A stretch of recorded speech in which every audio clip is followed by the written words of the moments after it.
নমস্কার বন্ধুরা, বংমামস easy busy লাইফে আপনাদের সকলকে স্বাগত। আজকে আমি এসেছি যে ইভিএস এলকেজি এবং ইউকেজিতে কি কি ধরনের কোয়েশ্চেন, কীরকম টাইপের কোয়েশ্চেন্স হতে পারে পরীক্ষাতে সেটা নিয়ে। প্রত্যেক দিন আমাদেরকে বাচ্চাকে 2-3টে করে পেজ প্র্যাকটিস করাতে হবে, যাতে করে ওদের প্র্যাকটিসে থাকে। প্র্যাকটিস মেক্স পারফেক্ট, আমরা সবাই জানি। তো আমরা যত প্র্যাকটিস করাবো তত কিন্তু ওর এই বাচ্চার এই জিনিসটা অনেক বেশি ভালোভাবে তৈরি হয়ে যাবে। তো প্রথমেই আছে animals and their young ones. Animal and their young ones, animal এবং তাদের বাচ্চাদের নাম। তো অ্যানিমাল যেমন ডগের যে বাচ্চা সে হচ্ছে পাপ্পি, টাইগার কাব। তো এরকম করে আমরা সবকটা বাচ্চার নাম প্রথমে ওদেরকে ভালো করে প্র্যাকটিস করাবো, মুখস্থ করাবো, এবং প্রত্যেক দিন এরকম টাইপের ওয়ার্কশিট দেবো যার মধ্যে লিখতে লিখতে ওদের প্র্যাকটিস হয়ে যায়। নেক্সট আসছে tick the correct part of the plants. তো আমরা প্ল্যান্টসের জাস্ট 4টে, বেশি নয়, 4টে যে পার্ট আছে সেই পার্ট আমরা ওদেরকে পড়াই নর্মালি। রুট থাকে, স্টেম থাকে, লিভস থাকে, আর ফ্রুট আর ফ্লাওয়ার থাকে। তো এখানেও তাই tick the correct part of the plant, এখানটাতে আমরা 2টো করে অপশন দিয়েছি। যেমন ফ্লাওয়ারের পাশে ফ্লাওয়ার আর বাড, এই দুটোর মধ্যে কোনটা হবে সেটাকে ও ঠিক করবে।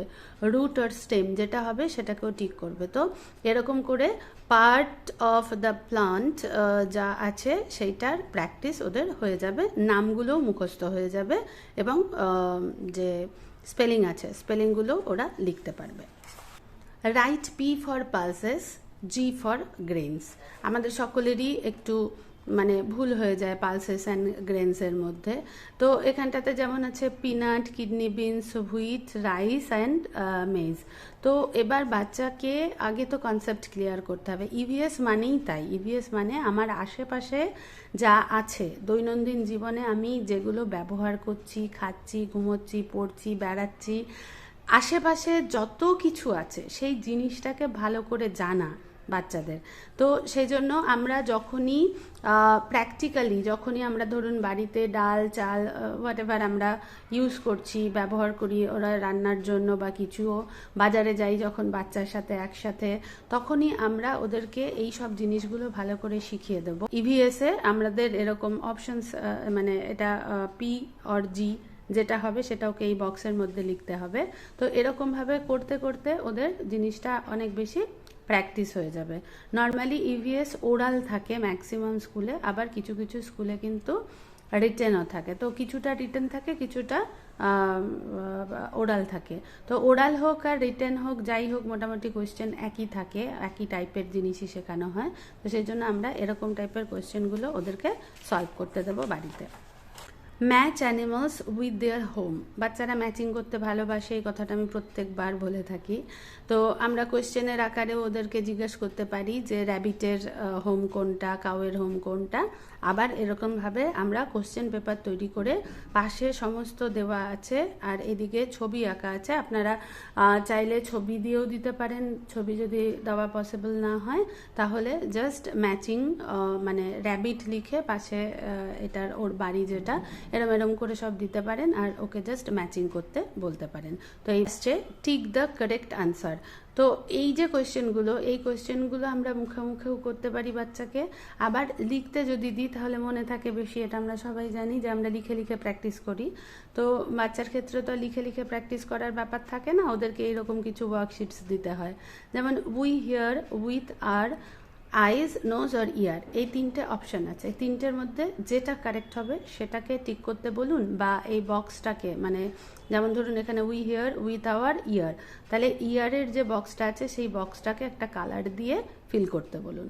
এরকমভাবে which animal gives us milk, Diwali is the festival of what, colour, light, kites, কী হবে। Which is our national bird, crow, peacock আর পিজেন, যেটা হবে সেটাতে হয় টিক, অর কালার ফিল করতে হবে। Which animal is known as the ship of desert, elephant, camel আর pig. Which one is our national anthem, Vande Mataram আর জনগণ মন। এইটাতে অনেকে না ন্যাশনাল সং আর ন্যাশনাল অ্যান্থেম এই দুটোর মধ্যে কিন্তু ভুল হয়ে যায়। তো সেই জন্য এরকম টাইপের কোয়েশ্চেন আমরা যদি বাড়িতে প্র্যাকটিস করতে দিই তাহলে বারবার এই লিখতে বলুন বা টিক করতে বলুন, যাই করুন, এটা ওদের চোখের মধ্যে মানে মাথায় একটা কি বলবো ছবি তোলার মতন করে কিন্তু বাচ্চাদের মেমোরিতে চলে আসে আর কি।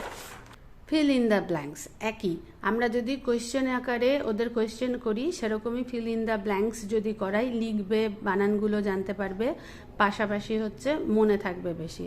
যেমন we slip in our room, কোন রুম, বেডরুম, ড্রয়িং রুম, যে রুমটাই হবে, কিচেন যেটাই হবে সেটা ওদের জানতে হবে। ইভিএসে তো আমরা এগুলো পড়িয়েই থাকি বাচ্চাকে।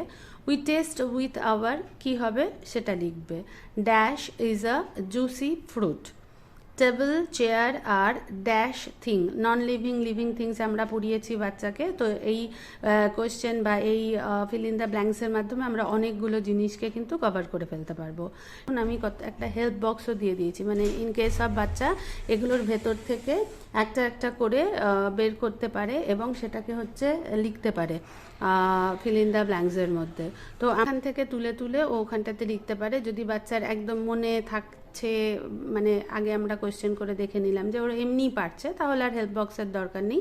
কিন্তু যদি দেখা যায় যে নতুন নতুন শিখছে বা অতটা মনে রাখতে পারছে না বা বানান নতুন শিখছে, সেক্ষেত্রে আমরা এরকম হেল্প বক্স দিয়ে দিতে পারি, তাহলে হেল্প বক্স থেকে খুঁজে খুঁজে লিখতে ওদের ভালো লাগবে। নেক্সট আছে রাইট টু ভেজিটেবলস নেম, এখানে দুটো ভেজিটেবলসের নেম লিখবে। এখানে আপনারা ফ্রুটস দিতে পারেন, ফ্লাওয়ার্স দিতে পারেন, অ্যানিমালস নেম দিতে পারেন, ওয়াইল্ড অ্যানিমাল, ডোমেস্টিক অ্যানিমাল, এরকম করে আলাদা আলাদা করে অনেক কিছু দিতে পারেন। তো আমি দুটো দুটো করে, বেশি দিইনি, অল্প অল্প করে প্রত্যেক দিন অন্তত 2-3টে পেজ যাতে করতে পারে সেরকম ব্যবস্থা করা হয়েছে আর কি। নেক্সট আছে নেম দ্য ফলোয়িং পিকচার, এখানে কিছু ছবি আঁকা আছে, আপনারা চাইলে নিজেরা আঁকতে পারেন। এগুলো খুবই সোজা আঁকা, যদি না হচ্ছে বাচ্চা যেন ছবিগুলো দেখে সেই নামটা লিখতে পারে। যেমন স্পেলিং লিখতে পারা, মুখে মুখে কোয়েশ্চেন করা, আর আপনি যদি এরকম কোয়েশ্চেন অ্যান্সার ছবি দিয়ে দিয়ে দেন সেটা অনেক বেশি ইন্টারেস্টিং হয় না? তো সেই জন্য আমাদেরকে এরকম টাইপের কিছু কোয়েশ্চেন অ্যান্সারের জন্য আঁকতে বলুন বা ছবি সেটা থেকে করতে বলুন, সুবিধা হবে। নেক্সট আছে number below according to their stages. আমরা life cycle of butterfly, frog এগুলো ইউকেজিতে পড়িয়েছি বাচ্চাকে। তো এখানে হচ্ছে বাটারফ্লাইয়ের আছে, এবার এগস, ক্যাটারপিলার, বাটারফ্লাই, পিউপা, এরকম চারটের স্টেজ আছে। এবার 1, 2, 3, 4 করে কোনটা কোন স্টেজে হয়। এগস তার মানে আগে ফার্স্ট 1, এরকম করে 2, 3, 4, 5 যেটা হবে 4 যেটা হবে সেই স্টেজেসের ও খালি নাম্বারিং করবে। এখানটাতে দেওয়াই আছে, শুধু ওকে হচ্ছে নাম্বারিং করতে হবে, কেমন? নেক্সট আসছে write the correct colours name in the blanks. এখানটাতে কোনো বিষয়ের কালার, যেমন হচ্ছে ধরুন রোজের কালার কি হয়, ব্লু আর রেড। তো এখানটাতে অপশানস দেওয়া আছে, অপশানসের মধ্যে থেকে যেটা রাইট হবে সেটাকে টিক দেবে অ্যান্ড দেন এখানটাতে লিখবে। তো দেখে দেখেই লিখুক, প্রথমে লিখতে লিখতে ওদের প্র্যাকটিস হয়ে যাবে এটা। ড্যাশ ক্রো, ইয়েলো আর ব্ল্যাক যেটা হবে সেটা লিখবে। ড্যাশ সোয়ান, আর ড্যাশ বানানা, আর ড্যাশ লোটাস। তো যেটা মানে সঠিক আনসার হবে সেই আনসারটাকে ও পিক করবে আর ব্ল্যাঙ্কসের মধ্যে লিখবে। নেম এনি 3 ওয়াটার অ্যানিমালস, তো অ্যানিমালসেরও নাম জানতে হবে, তার মধ্যে ওয়াটার অ্যানিমালস, ডোমেস্টিক অ্যানিমালস এরকম জানবে, আর এই ফিল ইন দ্য ব্ল্যাঙ্কস এখানটাতে লিখবে। Circle the odd one out, এখানটাতে কাউ, ডাঙ্কি অ্যান্ড ডাক এই 3টে আছে। কাউ আর ডাঙ্কি এই দুটোই হচ্ছে ল্যান্ড অ্যানিমাল, আর ডাকটা হচ্ছে ওয়াটার অ্যানিমাল, সেই জন্য এটাকে অড আউট করবে। তো সেরকমই সানি, রেইনি আর সামার, এখানটাতে রেইনি আর সামারটা হয়ে গেল সিজন, আর সানিটা হয়ে গেল ওয়েদার। তো এইটাকে হচ্ছে অড আউট করবে। নেক্সট হচ্ছে নেম 2 ফ্লাওয়ার্স নেম। তো এগুলো তো আমি আগেও দিয়েছি, ভেজিটেবলস নেম, সেরকম ফ্লাওয়ার্স নেম, ফ্রুটস নেম, এরকম যা যা আপনাদের বাচ্চার প্র্যাকটিসের জন্য দরকার সেগুলো আপনারা দিতে থাকবেন আর ওরা লিখতে থাকবে। তো এরকমভাবেই ইভিএসের নানা রকম কোয়েশ্চেন আপনারা সলভ করাতে পারেন বাচ্চাকে দিয়ে। প্রত্যেক দিন 2, 3, 4 যেরকম বাচ্চার স্পিড সেই অনুযায়ী কোয়েশ্চেন পেপার ওদেরকে দিয়ে দিন এবং প্র্যাকটিস করতে দিন। তো রোজ যদি করতে থাকে তাহলে কিন্তু অনেক সহজে ওরা পরীক্ষার হলে অনেক ইজিলি জিনিসগুলোকে করতে পারবে। ভালো থাকবেন, ভালো রাখবেন। আমার চ্যানেল সাবস্ক্রাইব করে লাইক এবং কমেন্টসের মাধ্যমে আমার সাথে জুড়ে থাকবেন।